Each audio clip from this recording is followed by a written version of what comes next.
just discovered a very rare thing in our chicken coop. One of our little rescue hens had laid an egg completely without a calcified shell. See? This is just a little protein sac. It's semi-permeable, so the chick that's growing inside could breathe.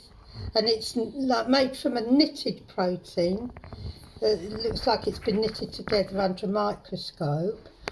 It's called microtubules, and what happens is that these proteins, when they're knitted together, when the calcium's taken, the calcium ions are taken from the bloodstream and into the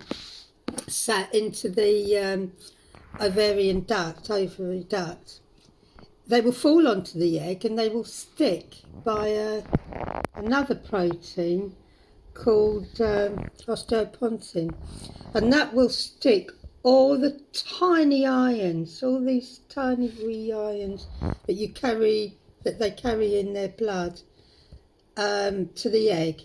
Well, what's happened here is that because she's a rescue hen and she only had about 10% of plumage when we got her, all the ions, the calcium ions, went into making her feathers and building up her bones. The eggs didn't form properly. So we had a few eggs that were broken, but this one, it was completely perfect, and it's a sign that this sac that's here is proteinaceous sac is getting stronger, and very soon, as she knows she's got a full plumage, she'll be laying normal eggs.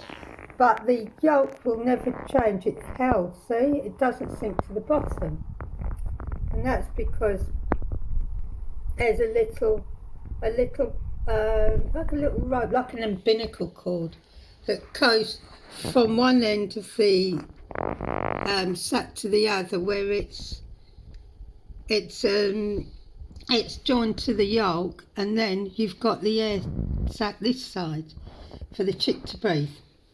And it's nice to have something like this because you could actually see, you know, inside a complete egg. And there you go. If I turned it over, which I'm going to do now, that's the other side. The yolk doesn't change its place. It doesn't float up, it doesn't float down. It stays where it is. And there we go. Thank you, darling. Can you tell the future by this egg? You I can't tell the future. You look like as if you are playing with the But horoscope. the fact is, we can eat it. It is edible. Thank you.